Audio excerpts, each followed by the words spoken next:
हरि ओम हरि ओम हरि ओम। शांतं शाश्वतं प्रमेयमनघम् निर्वाण शांति पदम् ब्रह्मासम्भुफणेन्द्रसेव्यमनिशम् वेदांत वेद्यं विभुम् रामाख्यं जगदीश्वरं सुरगुरुं मायामनुष्यं हरिम् वन्देऽहं करुणाकरं रघुवरं भूपालचूडामणिम्।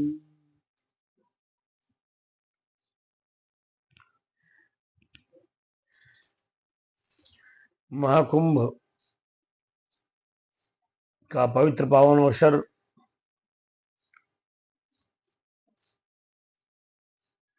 पूरे 12 वर्ष के बाद आया है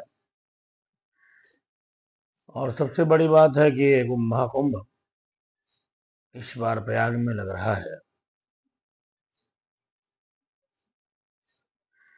आप सभी सनातन प्रेमियों से अनुरोध है, प्रार्थना है, निवेदन है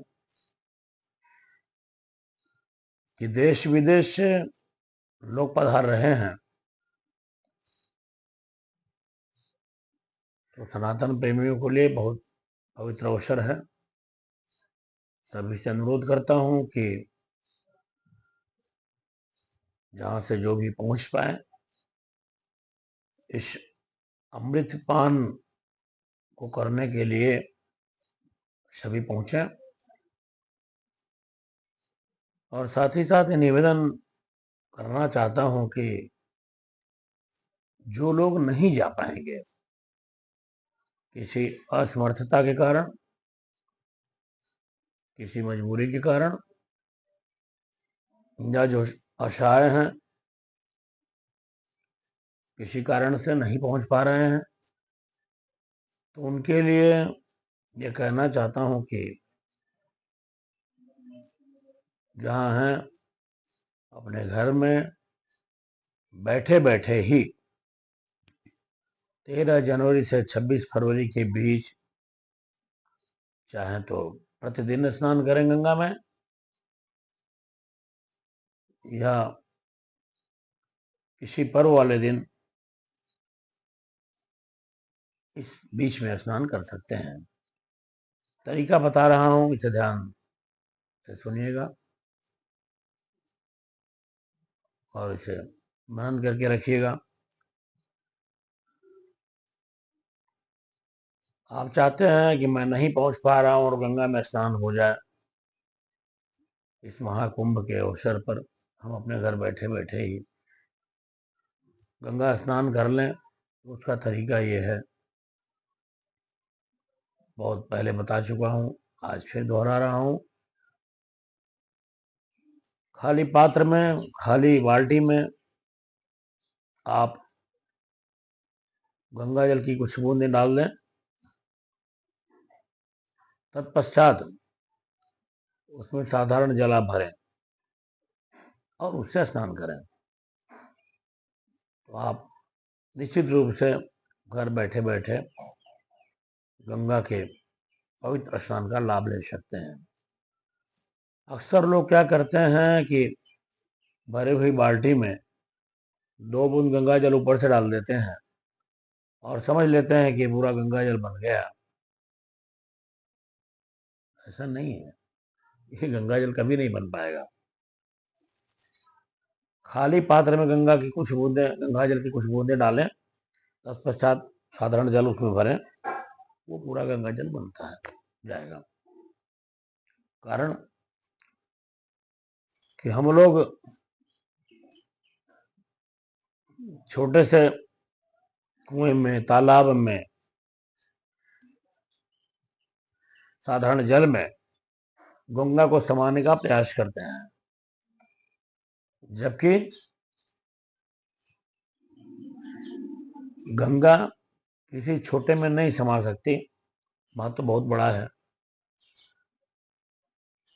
बड़े में छोटे को समाया जा सकता है, छोटे में बड़े को नहीं समाया जा सकता। इसलिए गंगा जल को बनाने का तरीका मैंने अभी आपसे बताया, इसको आप ध्यान रखेंगे। खाली पात्र लेना है, खाली पात्र में गंगा जल की कुछ बूंदें डाल लेनी है। मोस्टली हर किसी के घर में गंगा जल रहता है।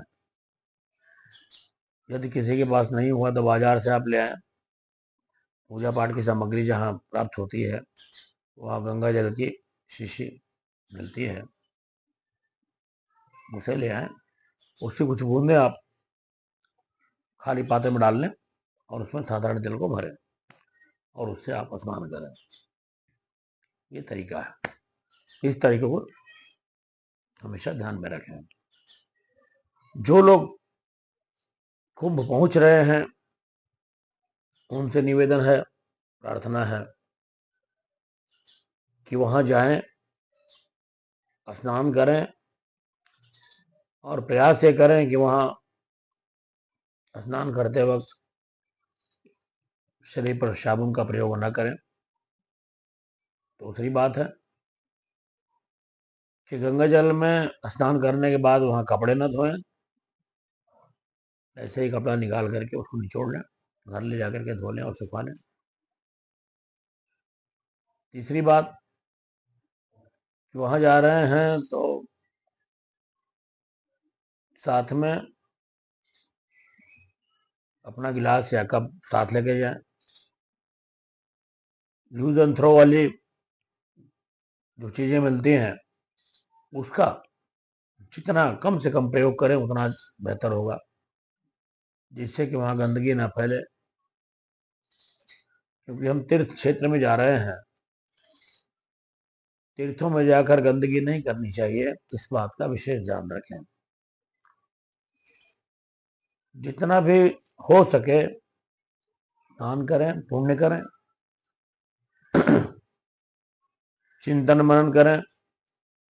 हो सके तो वहां बैठकर अपने गुरु मंत्र का जाप करें, या जो लोग गुरु से दीक्षित नहीं हैं वे जिस ईश्वर को अधिक मानते हैं, जिसके प्रति ज्यादा श्रद्धा है आपकी, उनके किसी नाम का जाप गंगा के तट पर बैठकर कर सकते हैं, आपको लाभ मिलेगा। तो मैंने जो आपसे बताया कि गंदगी न करें, दान पुण्य का लाभ लें, यूज एंड थ्रो वाली वस्तुओं का बहुत कम प्रयोग करें और तीर्थ क्षेत्र में स्वच्छता का ध्यान रखें, गंदगी बिल्कुल न करें। नहाते समय साबुन का प्रयोग न करें, इसे टालें। और हो सके तो किसी पात्र में वहां के अमृत की बूंदें, कुछ जल लेकर के अपने घर आए। घर आकर के उस जल को पूरे घर में छिड़काव कर दें, जिससे कि आपका घर, आपका परिवार सदा पवित्र बना रहे। गलत विचार मन में ना आए, इसके लिए उस जल को घर में छिड़काव किया जाता है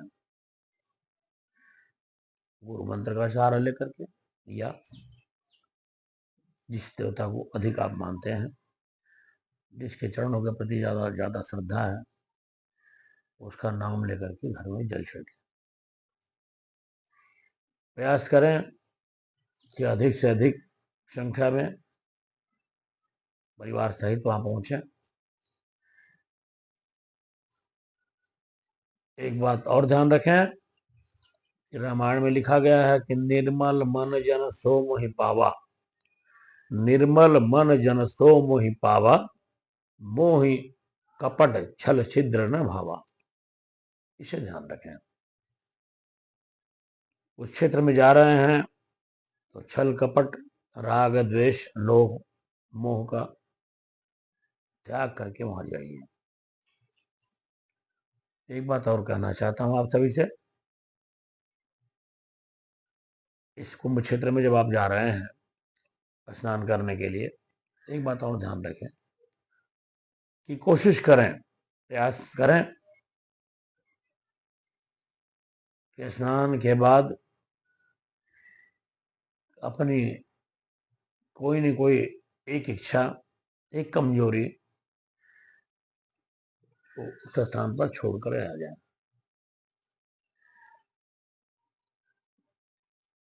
गंगा माता को सौंप कर आए कि मैं अपनी कमजोरी आपको सौंपता हूं, हमारी रक्षा करना, हमारे प्रण की रक्षा करना मां, ये प्रार्थना करके आप आए। आपको बहुत पुण्य मिलेगा, आपके संस्कार जागृत होंगे, अपने धर्म से, अपने संस्कार से आप जुड़े रहें। आप सभी के प्रति मैं मंगल कामना करता हूं और अपनी शुभकामनाएं प्रदान करता हूं। सभी भारी मात्रा में वहां पहुंचे और जाकर के वहां का लाभ लें। जो कुछ भी मैंने बताया है उस पर विशेष रूप से ध्यान दें। आपको मेरी बहुत बहुत शुभकामनाएं। भगवान करें आपका मंगल हो, सबका मंगल हो।